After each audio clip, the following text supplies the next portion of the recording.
우리 전후좌우로 애틋한 마음을 담아 한번 이렇게 축복합시다. 역정케 하시는 하나님을 붙듭시다. 12월을 시작하며 두드림 특세 첫날에 우리에게 주셨던 약속입니다. 2023년 지난 11개월을 어떻게 살아오셨든 올 한 해 마지막 남은 이 12월 역정케 하시고 반정케 하시는 그 하나님으로 말미암아 유종의 미를 거둘 수 있는 주인공들 되어줄 수 있기를 예수 그리스도의 이름으로 축원합니다. 엘리나라라는 78세의 네덜란드 할머니가 한 분 계셨습니다. 이 엘리나 할머니에게는 소박한 소원이 하나 있었어요. 거창한 건 아니고 10대 때부터 손에 대기 시작한 담배를 끊는 것, 금연이 이 할머니의 소원이었었습니다. 그래서 이 담배를 좀 끊어보려고 클리닉도 다녀보고 약도 드시며 이 별별 노력을 다 했지만 쉽게 끊을 수가 없었어요.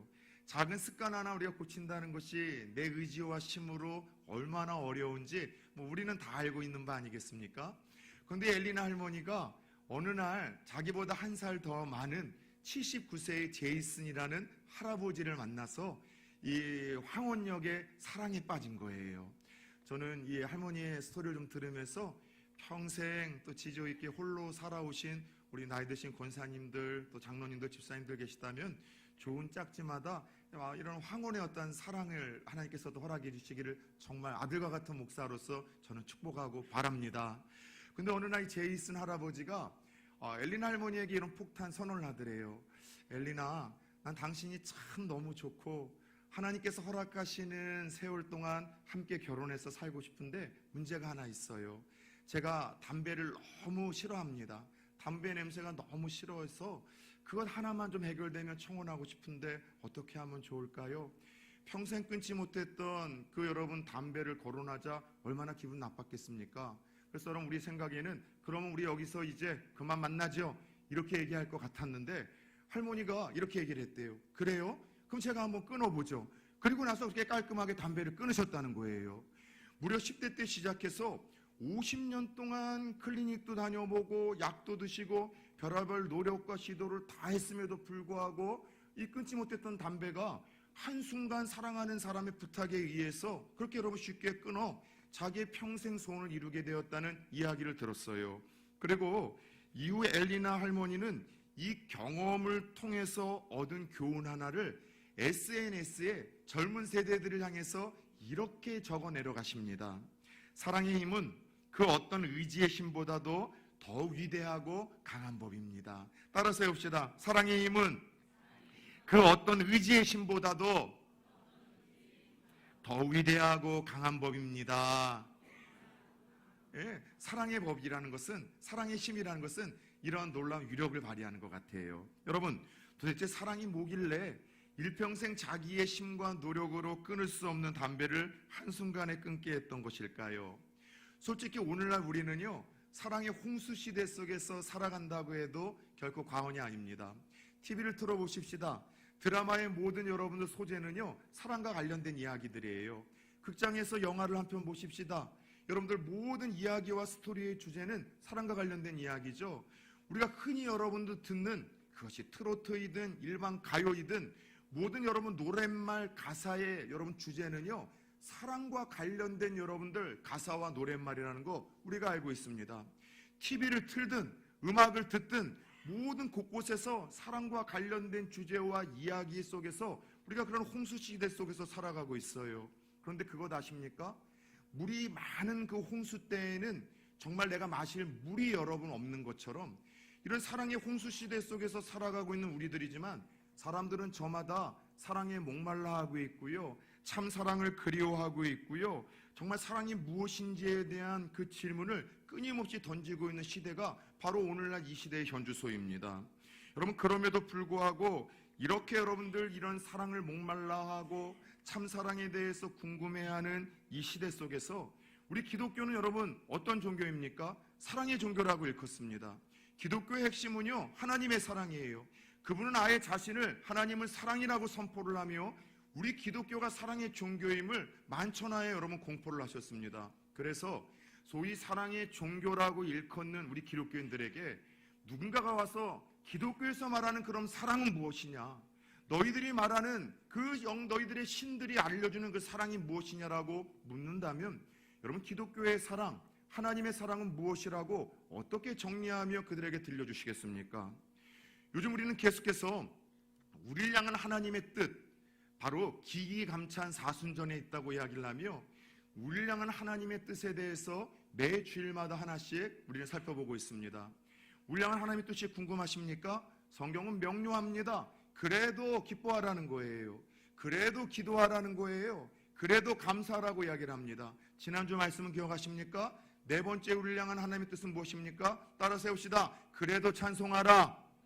네. 그래서 찬송할 때 여러분, 악한 영들이 결박되고 내 안에 세상을 이길 수 있는 평안과 기쁨과 담대함이 생기고 묶인 우리 모든 삶의 문제가 풀리며 그 찬송을 듣는 누군가에게 구원의 역사가 흘러가기에 우리의 심령과 가정과 우리의 삶에 무엇보다도 찬양만큼은 여러분 멈춰서는 안 된다라고 말씀을 하시며 네 번째 우리를 향한 그분의 뜻을 알려주셨죠.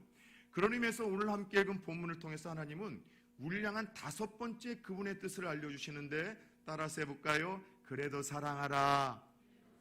예, 그래도 사랑하는 것이 우리를 향한 그분의 여러분 간절한 뜻이라고 우리에게 말씀을 하십니다. 그런 의미에서 오늘 함께 여러분들에게 읽었었던 이 본문은요, 참 사랑이 무엇이며 어떻게 우리가 사랑 자체이신 하나님의 뜻을 따라 세상의 사랑을 실천하며 살아야 되는지를 가르쳐주는 그런 사건이 소개가 됩니다. 그런데 사실 오늘 본문은 너무나 익숙하고 유명합니다. 너무나 잘 알려진 본문이라 적어도 신앙생활 몇 년 하신 분들은 여러분 이 본문과 관련된 설교 많이 들으셨을 거요. 부산 총교회 부임한 지 벌써 8년이 되었는데 이 본문을 통해서 조금 다른 주제와 방향성으로 저도 설교를 3번이나 했습니다. 여러분들, 예수님께서 부활하신 후에 자신이 잡히시던 날 밤 자신을 배신하고 도망쳤던 그 제자들, 그래서 죽음이 두려워서 벌벌 떨고 있었던 그 제자들을 찾아가셨죠. 근데 그 제자들이 예수님 만나고 나서도 또 여러분 고향으로 도망가요. 그래서 실패한 그 제자들을 찾아가 사랑으로서 그들을 다시 한번 회복시켜 주시는 이야기가 오늘 함께 읽은 본문의 스토리입니다. 이 본문의 스토리를 통해서 우리는 정말 기독교에서 이야기하는 참 사랑이 무엇인지, 또 우리가 그 사랑을 어떻게 실천하며 살아가야 되는지, 주님께서 제자들에게 보이셨던 사랑을 통해서 이렇게 사랑을 실천해보고 이렇게 사랑을 흉내내보려는 도전과 권면으로 말씀을 시작하려고 합니다. 여러분들, 이렇게 예수님의 사랑을, 참 사랑을 실천하고 보이십시오. 첫 번째, 사랑은 따라 세웁시다. 먼저 다가가, 먼저 말을 걸어주는 것입니다. 예수님이 잡히시던 밤, 예수님 배신하고 도망쳤던 그 제자들, 그들은 부활하신 예수님 만나고서도 고향으로 도망쳤습니다. 죽었던 예수님이 살아나신 것을 경험했지만 더 이상 그 예수님 쫓아다녀봐야 좋을 것 없다라는 어떤 계산이 나왔는지 그냥 옛날 자신들의 고향으로 돌아가 본업이었었던 고기 잡는 일에 매진하기 시작합니다. 그렇게 주님이 주신 꿈도 잊어버리고 사명도 잃어버리고 심지어 믿음도 잃어버린 채 다시 과거로 돌아가서 밤새 고기를 잡던 그 제자들, 주님은 잊지 못하고 갈릴리까지 그들을 찾아가셨어요. 왜요? 자신을 여러분 배신하고 또 여러분 부활한 후에도 만나줬지만 그렇게 도망친 제자들, 2번 예수님에게 상처 줬던 이들 아닙니까? 그런 이들에게 책망을 하기 위함이 아니라 여전히 주님이 그들을 향한 마음과 사랑은 변함없다는 것을 재확인시켜 주시려는 마음으로, 그래도 그들을 사랑하셔서 포기할 수 없다는 마음을 알려주시려는 그 여러분 의도로 그 사랑으로 제자들을 회복시키기 위해서 예수님은요, 그 갈릴리까지 자신 버리고 도망친 제자들을 먼저 찾아가셨어요. 그리고 밤새 고기를 잡던 그들을 향해서 그들을 찾아가신 예수님은 이렇게 사랑을 드러내 보이십니다. 요한복음 21장 5절 6절을 같이 한번 좀 읽어볼까요? 띄워주세요. 예수께서 이르시되 얘들아 너희에게 고기가 있느냐? 대답하되 없나이다. 이르시되 그물을 배 오른편에 던지라 그리하면 잡으리라 하시니. 자, 자신을 배신하고 상처 주고 그렇게 믿음도 꿈도 사명도 잃고 고기 잡던 제자들을 찾아가신 주님, 우리 같으면은 너 어떻게 그럴 수 있냐, 사람이라면 그래서는 안 되지, 이런 말이라도 한번 들려줘야만 하는데, 주님은 여러분 첫 번째 그들에게 가서 하셨던 얘기가 뭐예요? 얘들아, 너희에게 고기가 있느냐? 오른쪽으로 고기를 못 잡았다면 그물 한번 던져봐. 그래야만 많이 잡을 수 있어. 먼저 말을 걸어주시는 주님을 보게 됩니다. 여러분, 그럴 때 있잖아요. 살다 보면 누군가에게 상처받을 때가 있어. 그죠? 또 믿었던 누군가에게 크게 실망을 할 때가 있죠. 여러분, 근데 사람은 보편적으로 내가 믿었던 이에게 상처를 받거나 실망을 하게 될 때 나타나는 현상 하나가 있는데, 대화가 단절이 되어져요. 더 이상 그 사람하고 말하기가 싫어진다는 거예요. 너무나 나에게 상처를 크게 주었고, 또 너무나 나에게 큰 아픔을 주었고 실망감을 준 사람하고는 대화할 가치가 없다고 생각을 해서 대화가 단절이 됩니다. 부부 사이에도 그런 일들이 있고요, 부모와 자식 사이에도, 형제와 형제 사이에서도. 왜냐하면 더 믿었고 기대했던 이들에게 받는 상처나 배신감이나 실망감은요 더 크기 때문이에요. 문제는 그렇게 소통이 여러 번 멈추게 되면은요, 그럼으로 인해서 불통이 일어나게 되고 결국 고통스러운 상황에 이르게 됩니다. 말할 가치가 없고 대화가 없고 말해봐야 자꾸 서로 더 상처가 될 것 같아서 대화가 단절이 되면 문제가 뭐냐? 더 좋아지면 호전되면 좋으련만, 그렇게 여러분을 이 침묵의 상황에서 대화가 단절되는 과정 속에서 불필요한 오해와 곡해가 서로에게 더 쌓이는 거예요.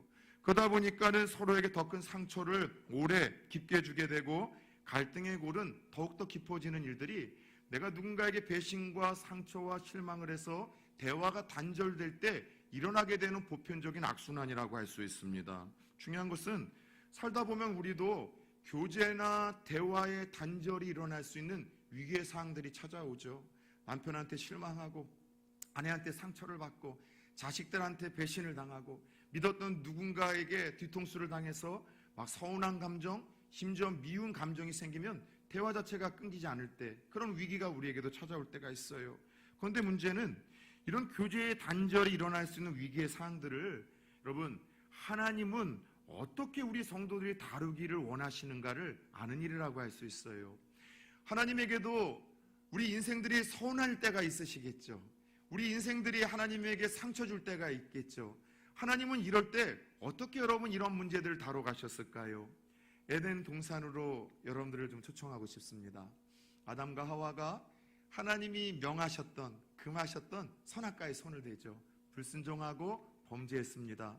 순간 자신들이 벌거벗었다는 사실에 대해서 부끄럽기 시작하고, 갑자기 그렇게 친밀하고 좋았던 하나님이 무서운 대상으로 느껴져서 하나님에게 혼날까 싶어 스스로 벌벌 떨며 동산 숯불 사이에 이 부부가 숨어버려요. 그런데 하나님께서 어떻게 하셨어요? 그날 밤 이 아담과 하와를 찾아오셨죠. 항상 기독교의 하나님은 찾아오시는 분이에요. 타종교의 신들은 인간이 공로와 열심과 노력으로 찾아가는 종교인데, 기독교의 하나님은 하나님 먼저 우리 인간들을 찾아오세요. 우리 12월을 시작하며 성탄의 계절의 의미도 그건 아닙니까? 그 하나님이 우리를 살리시기 위하여, 구원하시기 위하여 인간의 몸을 입고 역사를 가르고 찾아오신 날, 그 이 성탄절의 의미는 하나님이 찾아오신 날이에요. 역시 아담과 하와를 하나님 먼저 찾아가셔서 그들에게 첫 번째 하나님이 하셨던 말이 뭔지 아세요? 너희들 왜 내가 건드리지 말라고 했었던 선악과 건드렸느냐? 왜 너희들 내 말씀에 불순종을 했어? 왜 너희들 죄를 범했어? 책망하신 것이 아니라 하나님은 자신이 두렵고 부끄러워 숯불 사이에 몸을 던졌던 이 부부에게 이렇게 따뜻하게 말을 건네세요. 아담아, 아담아, 내가 어디 있느냐? 이건 그들이 숨은 장소를 몰라서 하나님이 찾는 것이 아니라 하나님이 따뜻한 마음을 건네는 거예요. 그래도 나 너희들 사랑해 나오렴. 그래도 나 너희들 포기 안 할 거야. 그래도 내가 너희들 얼마나 사랑하는데 그 사랑의 마음을 가지시고 먼저 찾아가셔서 먼저 그들의 이름을 불러주셨던 거예요. 그런데 여러분들 참 흥미로운 것은 오늘 이 성자 예수님도 성부 아버지 하나님이 몸소 보여주셨던 그 사랑을 오늘 이 갈릴리 바닷가에서 제자들에게 보이시고 있어요. 자신을 배선하고 두 번이나 상처를 줬던 그 제자들, 실패했던 제자들을 예수님이 먼저 찾아가셨어요. 그리고 먼저 그들을 향해 사랑이 담긴 말을 건네십니다. 얘들아, 너희들에게 고기가 있느냐? 혹시 오늘 교회를 오면서 부부 사이에 꼭 이 주일날 악한 영들이 감정과 상황을 통해서 더 역사를 크게 해요. 그래서 부부 사이에 아침에 여러분 싸우고 다퉈서 불편한 마음으로 대화가 단절된 채 혹시 교회에 나오신 분들이 있을지 모르겠습니다. 혹은 이 한 주 사랑하는 내 형제들이나 직장 동료, 교회에서 누군가에게 또 실망하고 또 그들에게 섭섭하고 서운해서 대화의 단절이 끊겨진 분들이 있으십니까? 그럼으로 인해서 그 소통이 끊어진 상태에서 내 마음이 더욱더 불편해지고 갈등을 인하여 힘들어진 상태에 계신 분들이 있으십니까? 그렇다면 오늘 성부 하나님이 그러셨던 것처럼, 성자 하나님이 그러셨던 것처럼 우리에게도 얼마든지 그런 일들과 대화의 단절, 관계의 단절이 끊어질 수 있는 위기가 찾아올 수 있음은 인정하고, 그러나 그 상황 속에서 우리는 성부 하나님이 보여주시고 성자 하나님이 보여주시며 너희도 이렇게 나의 뜻을 이루지 않겠느냐라고 말씀하시는 주님의 음성을 들으며 먼저 좀 다가가 보시면 어떨까요? 오늘 좀 내가 먼저 남편한테 말을 걸어주는 거예요. 여러분, 팽팽한 그 기싸움 중에 먼저 다가가고 먼저 말을 건다는 것은 내가 자존심을 내려놓고 진다는 거일 수도 있습니다. 근데 여러분, 결혼식 할 때 다 그렇게 서야겠잖아요. 결혼식 할 때 여러분, 신랑이 까만 턱시도 입는 이유는요, 아내에게 내가 죽겠다라는 서약이에요. 그건 여러분 장례식 옷이에요. 내 자존심 죽일 거고 고집 죽이겠다, 이 서약의 턱시도고요. 아내들의 신 드레스의 의미는요, 항복이에요. 내 남편의 뜻에 나는 다 항복하겠다는 겁니다.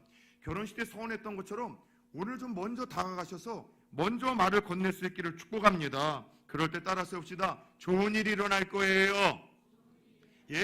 상호 가운데 하나님이 예측하지 못했던 회복과 치유의 역사가 먼저 다가가는 인생, 불편한 관계는 끊임없이 주어지지만 그 속에서 먼저 말 거는 인생들의 삶을 통해서 허락이 된다는 거예요. 여러분, 그래요. 기독교에서 말씀하시는 사랑은 무엇입니까? 고차원적이고 형이상적인 것이 아니라 아버지 하나님이 보여주시고 아들이신 예수님이 보여주신 사랑은요, 상대에게 먼저 찾아가는 것이고 먼저 말 걸어주는 거예요. 저는 부산 초원교회 처음 오신 분들에게 항상 교회의 느낌과 이미지가 어쩐지를 여쭤볼 때마다 최근에 저에게 들려오는 피드백은 한결 똑같아요. 우선 교회가 정말 따뜻해요. 교회가 사랑이 있는 것 같은 느낌이 드는데 그냥 그런 것들 흉내내는 것이 아니라 그 느낌이 그대로 느껴진다는 거예요. 여러분, 새로 오시는 분들이 왜 교회에 사랑이 있다고 느끼시겠습니까? 자기가 어설프게 또 어색한 이곳에 찾아올 때마다 입구서부터 환하게 먼저 다가가서 말 걸어주시는 분들이 있는 거예요. 예배를 드리지만 처음 온 자기 낯선 이에게 반갑다라고 따뜻하게 웃으면서 말 걸어주는 이들이 있기에 그 사랑을 느끼는 거예요. 사랑하는 우리 성도님들, 지금까지 잘해 오셨던 것처럼 새로운 가족들이 올 때마다 먼저 다가가 말을 건네심으로 하나님의 사랑을 실천하고 흉내낼 수 있기를 축원합니다. 부부 사이에 갈등이 있었어요? 형제 사이에 갈등이 있었어요? 동료들 가운데 요즘 좀 갈등이 있습니까? 여러분들, 하나님이 몸소 보여주시고 예수님이 몸소 보여주셨던 그 사랑 흉내내시며 먼저 다가가 말 걸어주는 인생들 되어질 수 있기를 주 예수 그리스도의 이름으로 축원합니다. 두 번째, 사랑은요, 상대방의 필요를 채워주는 것임을 우리에게 본을 보이시며 따르라 말씀하십니다. 자, 제자들은 고기 잡고 있는 자신들에게 바닷가에서 아침 일찍 누군가와 막 떠들면서 말을 건네는데 직감했어요. 우리가 버리고 도망친 그 예수님, 부활은 했지만 계산기 두드려봐서 이럴 것이 없어서 포기하고 내려온 그 예수님이 찾아왔구나. 그리고 예수님 만나기 위해서 제자들이 육지로 향합니다. 성격대로 반응을 해요. 첫 번째 베드로는요, 그 급한 성격에서 그냥 바다에 뛰어듭니다. 그리고 수영을 쳐가지고 예수님이 계시는 육지로 향하고, 나머지 제자들은 소심하게 작은 배로 갈아타고서 육지에 계신 예수님에게 향하죠. 한번 상상해 봅시다. 육지에서 자신들이 예수님 버리고 도망쳤는데 고향까지 찾아오셔서 말 걸어주시는 예수님을 만나러 가는 짧은 찰나, 이 제자들의 좀 생각과 감정이 어땠을까요? 되게 막 복잡하지 않았을까요? 예수님이 여기까지 자신들을 찾으러 왔다는 사실에 기쁘기도 하지만 한편으로 지들이 행한 짓거리가 있거든. 미안하기도 하고 송구스럽기도 하고, 예수님께서 또 혼내시면 또 어떡하지? 불안하고 두려운 마음도 있지 않았겠습니까? 그러나 그러한 복잡한 감정과 생각을 가지고 무태에 올라섰을 때 정작 예수님은 뭘 하고 계셨었습니까? 요한복음 21장 9절을 한번 봅시다.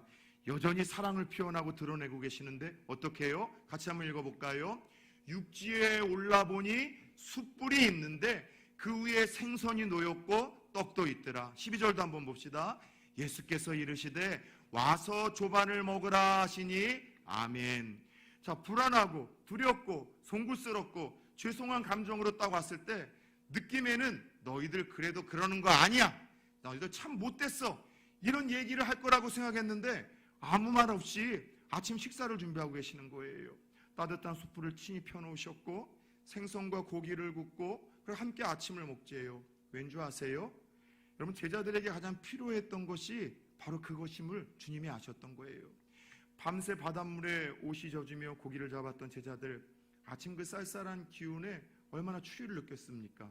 그 추위를 느꼈을 제자들에게 필요한 것은 바르게 살아라, 착하게 살아라, 그래서는 안 된다는 옳은 소리가 아니라 그저 따뜻한 불인 것을 아셨고, 밤새 여러분들 그 힘든 그 그물질에 허기졌을 제자들에게 가장 필요한 것은 네가 하나님 바라봐야지, 기도해야지, 다시 회개해, 이런 여러분 성경적인 이야기, 우리가 뻔히 생각하는 구태의연한 영적인 이야기가 아니라 그냥 보잘것없는 것이라고 할지라도 그 허기를 채울 수 있는 여러분 생선과 고기라는 것을 예수님 아셨던 거예요.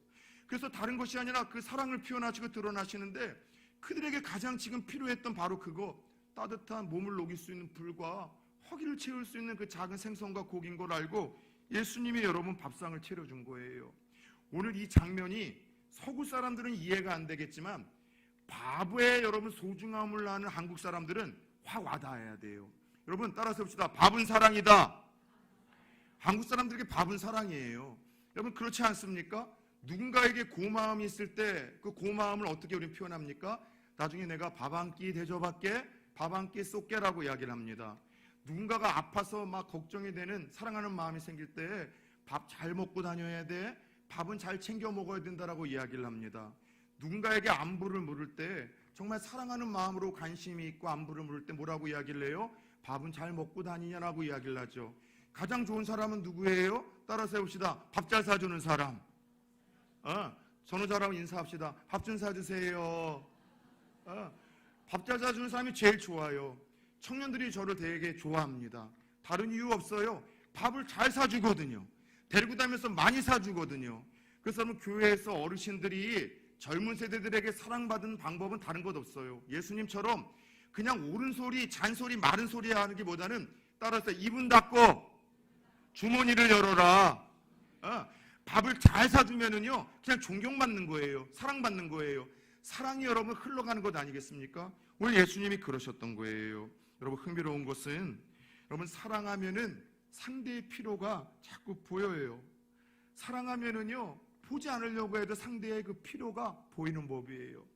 그런 의미에서 저는 제 세 아이들을 사랑하는 아빠이지만 제 아내만큼은 사랑하지 못하는 아빠라는 것을 종종 깨달아요. 무슨 말인가 하면은요 제 아이들의 옷이 조금 허름해졌다는 것을 저는 잘 몰라요. 아이들의 신발이 작다는 것을 잘 몰라요. 아이들이 철이 지난 지금 옷을 입고 다닌다는 것을 몰라요. 똑같은 공간에서 똑같은 장소에서 똑같은 아이들을 보면서 저를 모르는 것들을 희한하게 제 아이는 알아요. 여보, 우리의 누군가 신발에 구멍이 났어. 그리고 우리 그 녀석 신발이 작은 것 같아. 그리고 아이들이 먼저 요청하지 않아도 물어보는 거예요. 너 신발 작지 않아? 예, 엄마 신발이 작아요. 너 그 옷 춥지 않아? 예, 엄마 추워요. 근데 왜 얘기 안 했어? 그냥이요. 그래서 얘기하지 않아도 엄마 눈에는 그 아이들의 부족한 거, 필요가 보여서 그냥 말없이 채워주는 거예요. 왠지 아세요? 저보다 아이들을 훨씬 더 사랑하는 거죠. 여러분 혹시 누군가의 필요가 요즘 보이기 시작합니까? 필요가 보이기 시작한다면 그 사람에게 관심이 있고 그 사람을 향한 사랑의 마음이 여러분에게 있다는 거예요. 그 필요가 보일 때 어떻게 해야 되겠습니까? 다른 것 아니에요. 내가 할 수 있는 범위에서 할 수 있을 만큼의 필요를 채워주는 것, 그게 하나님이 우리에게 보이시고 예수님이 보이시고 우리에게 이루라고 말씀하시는 그분의 뜻인 거예요. 돈이 없어도 괜찮아요. 가진 것이 없어도 우리는 사랑의 필요를 채울 수 있습니다. 때론 따뜻한 말 한마디로 내가 기도하고 있어, 그러나 잘 될 거야. 쨍하게 뜰날 올 거야. 하나님이 절대로 망하지 않게 하셔. 역정케 하시고 반정케 하신 하나님의 은혜가 있거든. 쥐구멍에도 해 뜰날 올 거야. 그 말 한마디가 누군가에게는요, 그 여러분 허기진 그 마음과 생각을 채우는 여러분 사랑이 되는 거예요. 때로는 그저 밝은 미소 한 번으로 누군가에게 늘 거절을 당하여서 마음에 상처를 입었던 사람들에게 피로를 채워주기도 하죠. 때로는 아무 말 없이 뭔가 어깨가 처져 있는 것이 보일 때 다가가 옆에서 손 한 번 떡국 잡아주는 것만으로도 누군가에게는 허기진 그 영혼을 채울 수 있는 가장 좋은 사랑이 여러분들 공급이 됩니다. 때로는 여러분 누군가에게 표현하는 문자 하나가 여러분 이 사랑을 표현할 수가 있는 거예요. 이만갑이라는 그 예능 프로가 있습니다. 세터민이라고 하죠. 북한에서 생명을 걸고 아주 어렵게 남한 땅으로 내려와 귀순해서 정착하고 있는 사람들이 함께 나와서 이러저런 북한의 이야기들과 자기들이 겪었던 에피소드를 들려줍니다. 저도 여러분 즐겨 좀 보는데요, 한 번은 이런 얘기가 좀 나오더라고요. 특별히 그날 새롭게 초대되어진 어떤 새 어떤 이 패널이었는데 여러 번 이제 그 탈출을 하다가 이 중국에서 잡혀가지고서 다시 돌아갔을 때 그들이 당하는 어떤 그 고통과 그 아픔은요, 우리가 듣고 있는 것보다도 훨씬 더 비참하고 생지옥도 그런 생지옥이 없을 만큼 그렇게 여러분들 끔찍하다고 합니다. 그 여인이 두 번째 탈출을 시도하다가 중국 공안에게 잡혀 북한으로 넘어가 수용소에 매맞고 들어간 날 자신은 죽기로 결심을 했대요. 그래서 여러분들 눈에 보이는 모든 흙과 돌을 먹고 죽이려고 했다고 합니다. 왜냐하면 그 가운데는 너무 사람들이 목숨의 위협 속에서 자신들도 힘드니까 다른 사람을 배려하는 인정이나 이런 건 하나도 없대요. 인간성은. 매맞고 기절해서 들어온 누군가 있으면은 뭐 하나도 다 홀딱 벗겨가지고서 다 빼앗아가지고 자기 살려고 하는 생지옥이라고 합니다. 그러던 어느 날 자신도 매맞고 이렇게 쓰러졌을 때 눈 뜨자마자 모든 것 집어먹고 거기서 죽으려고 결심을 했는데 순간 자기의 한쪽 발에 좀 따뜻함이 느껴지더래요. 온기가. 그래서 깜깜한 가운데 더듬더듬 뭔 일인가 했더니만 맨발로 잡혀온 자기 발 한쪽에 누군가가 양말 하나를 신겨놨다는 거예요. 그런 일이 없는데. 그래서 순간 느끼는 생각이 눈물이 왈칵하면서 누군가에게 나에게 사랑을 베풀었구나, 삶의 희망을 선사했구나 싶어서 그 양말 한 짝의 온기 때문에 살아야 되겠다는 결심을 하게 되었고, 그래서 버텨내고 또 한 번의 기회를 목숨 걸고서로 붙잡음으로 한국 땅에 올 수 있었던 거예요. 그러면서 그 생명의 의인, 나를 살리게 해줬었던 그 사랑의 한 주인공이 함께 그 자리에 모여있는 그 여러분 패널 중에 있다고 이야기를 하며 소개를 하는데, 그가 누구냐면 저희 교회에도 와서 수요일날 간증 집회를 했었었죠. 이순실 집사님이라고 기억하세요? 떡대 이렇게 큰 우리 여성분이 있잖아요. 지금 여러분들 떡 사업이며 음식 사업으로 인해서 이제는 어엿한 이제 사업가가 되셨는데 그 집사님이에요.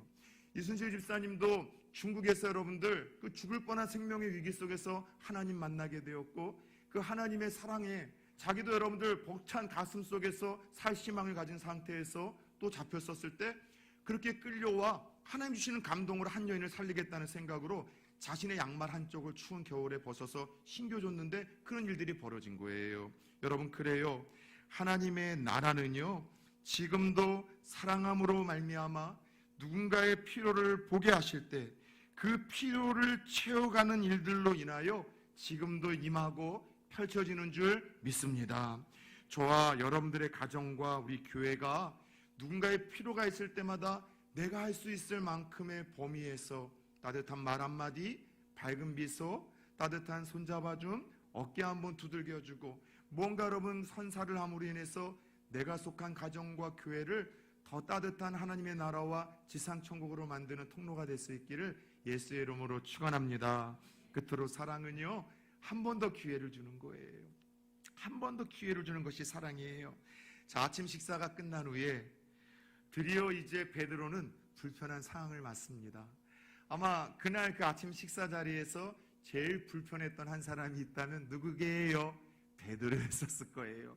큰 소리는 쳤지만 보란듯이 예수님 3번이나 부인하고 도망쳤었더니 부활하신 예수님을 만났지만 그 제자들이 이끌기보다는 오히려 부활해동의 주인공이 됐죠. 나는 고기나 잡으러 고향으로 가겠다. 아니, 지 혼자 가면 되지. 그 얘기를 하는 건 뭐예요? 같이 가자라고 여러분 다른 사람들 꼬드긴 거예요. 그래서 베드로가 제일 불편했었는데 아니나 다를까 예수님이 베드로 한 사람에게만 동일한 3번의 질문을 던집니다. 오늘 그것이 함께 읽은 본문이에요. 그게 뭐예요? 베드로야, 너 나 아직도 사랑하냐? 너 나 아직도 사랑하느냐고 그 질문을 주님께서 3번이나 던져요. 우리는 익숙하고 유명한 이 본문을 통해서 예수님이 베드로에게 3번이나 사랑하느냐는 질문을 던지고 답을 들었던 그 이유를 여러 차례 들었습니다. 3번 부인했기 때문에 주님께서는 그의 실패의 트라우마를 치료하기 위하여 동일하게 3번 반복을 하시는 거라고 이야기를 했죠. 예, 저도 그렇게 설교를 했고 그런 해석이 맞아요.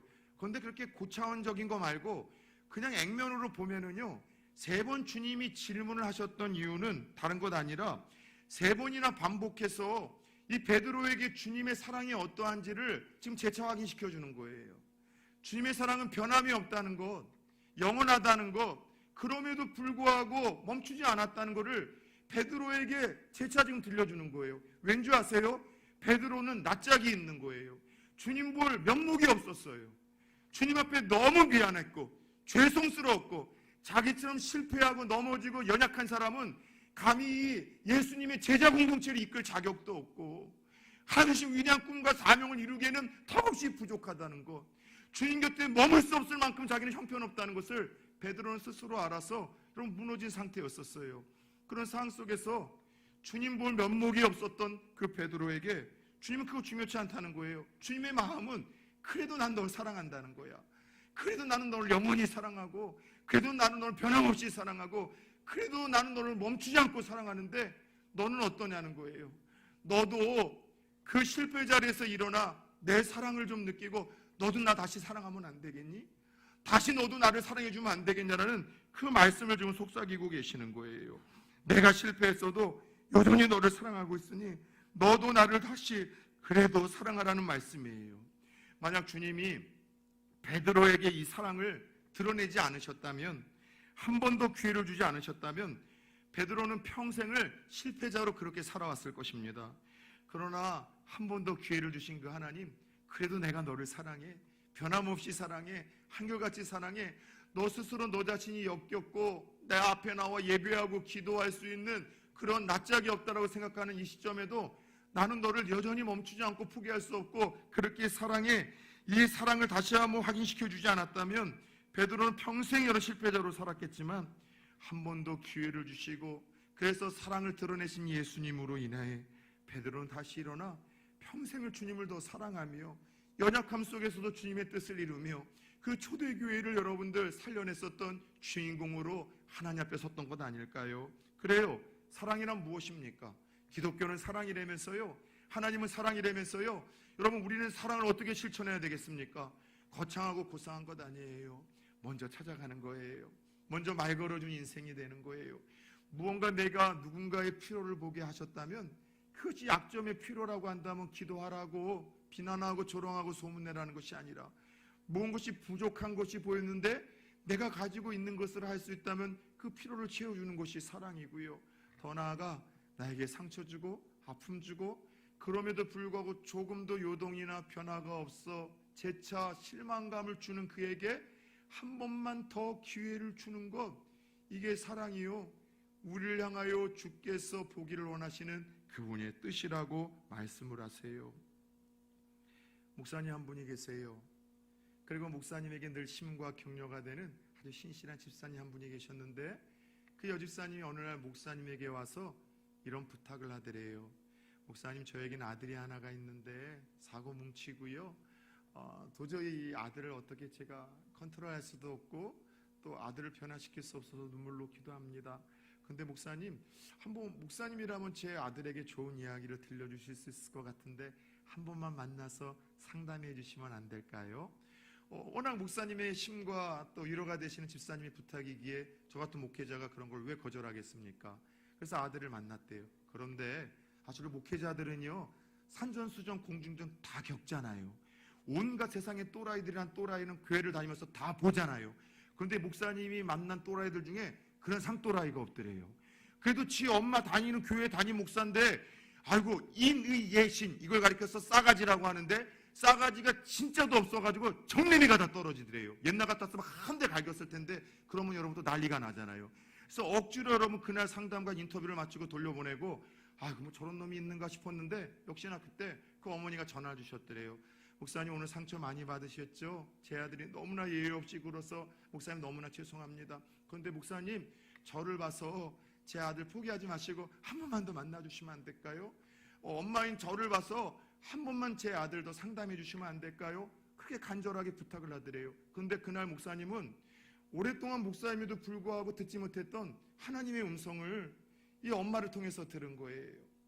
하나님의 그 음성이 여러분 자신의 아들을 못난 아들 두고 한 번만 더 기회를 주고 사랑해 주시면 안 되겠냐는 이 부탁을 하는 어머니를 통해서 하나님의 음성을 들었다고 하는 거예요. 내가 하나님 저 사람만큼은 도저히 사랑할 수 없어요. 저 사람에게만큼은 먼저 다가갈 수 없어요. 저 사람 오히려 안 되는 거 보고 쌤통이라고 생각이 드는데 피로를 채우라고요?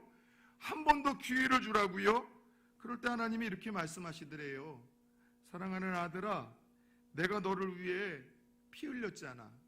너를 위해서 피 흘린 나를 봐서라도 끝까지 그럼에도 불구하고 너를 포기하지 않고 사랑으로 여기까지 이끌었던 나를 봐서라도 너도 그 사람 한 번만 더 사랑해주고 한 번만 더 기회를 주면 안 되겠니? 하나님 그 음성을 하시더라는 거예요. 한 3, 4주 됐는가요? 저희 교회는 등록하지 않고 수요일에도 주일 오후에도 나와서 예배를 드리고 또 은혜를 경험하는 성도님들이 종종 계십니다. 직장 때문에도 그렇고 섬기시는 교회가 있지만 특히 또 하나님 주시는 은혜를 목말라하며 오시는 분들도 있죠. 3주 전쯤에 오후 예배가 끝나고 한 분이 좀 잠깐 목사님 상담 좀 할 수 있을까요? 요청을 해서 4층에서 좀 약간 차를 마시면서 교제를 좀 나눴어요. 모태신앙이긴 하지만 오랫동안 먹고 사는 일이 바쁘다 보니 신앙을 잃고 살아오다가 최근 몇 달 전에 저희 부산 추원교회로 오게 되었고 한 번도 그런 적이 없는데 그냥 저희 교회에서 예배를 드리면 그냥 울어요. 이분은 늘 울어요. 그리고 왜 이렇게 자기가 우는지도 모르겠다고 이야기를 하고 그 동생을 신앙의 길로 이끌기 위해서 데리고 온 그 언니도 자기 동생이 예배 때 우는 거는 처음이고 초원교회에서만 항상 그렇다는 거죠. 그런 가운데 이분이 이제 더 하나님 앞에 다가가고 싶고 교회에서 느끼는 그 하나님의 사랑을 일상에서도 느끼고 싶어 하는데 어떻게 해야 될지에 대한 기도 제목도 나누고 또 저의 조언도 구하고 그리고 마지막으로 자기의 삶 속에서 일어난 50년 넘게 풀리지 않게 그러나 최근에 일어났던 놀라운 일 하나를 간증을 해주더라고요.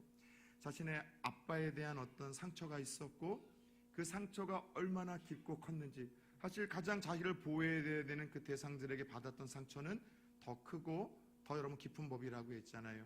그래서 아빠를 수십 년 동안 아빠라고 불러본 적도 단 한 번 없었었대요. 그런데 하나님이 예배 때 주시는 그 사랑이 너무나 커서 말씀을 통해서 들려주는 사랑이 너무나 커서 예배 때마다 울 뿐만이 아니라 그 사랑을 가지고서 이걸 내가 어떻게 실천해야 될까 싶다가 50년 넘게 용서하지 못하고 아빠라고 불러보지도 못했던 그 대상을 향해서 아빠라고 불렀고 비로소 그 아빠에게 용서를 구했고 용서하겠다고 이야기를 했고 그리고 그 아빠의 반응에 아까 얘기했던 놀라운 일이 벌어진다고 했잖아요. 그리고 그 전주에 고향으로 가서 그 아빠의 만남과 모임을 갖고 왔다라는 그런 놀라운 간증이 일어난 거예요. 가장 여러분들 사랑을 받아야 될 대상에게 사랑을 받지 못하고 상처를 받아 50년 동안 아픔을 갖고 있었던 이가 그 물밀듯 그래도 불구한 하나님의 사랑으로 인하여 변함없는 사랑, 영원한 그 하나님의 사랑이 힘입어 사랑할 수 있었다면 그래도 저와 여러분들에게도 동일한 사랑이 가능하지는 않을까요? 산 여러분들, 하나님은 사랑이십니다. 그리고 그 사랑이신 하나님이 저와 여러분을 사랑하세요. 죄짓고 넘어지고 실패하고 배신하고 또 배신하는 저와 여러분들을 포기하지 않고 변함없이 사랑하십니다. 영원히 사랑하십니다. 그래도 사랑하십니다. 그리고 우리에게도 너도 나를 사랑하고 내가 너에게 허락한 내 이웃을 사랑하지 않겠느냐고 말씀하시며 이것이 우리를 향한 그분의 5번째 뜻이라고 말씀하시는데 따라서 봅시다. 그래도 사랑합시다. 그래도 하나님을 사랑하시기를 오늘 이 아침 결단하고 그렇게 작정하시기를 축원합니다. 그리고 주위 사람들을 그 하나님의 사랑으로 인하여 사랑할 수 있는 용기와 믿음 다시 시작할 수 있는 힘을 주실 수 있기를 예수 그리스도의 이름으로 축원합니다. 전우자를 한번 인사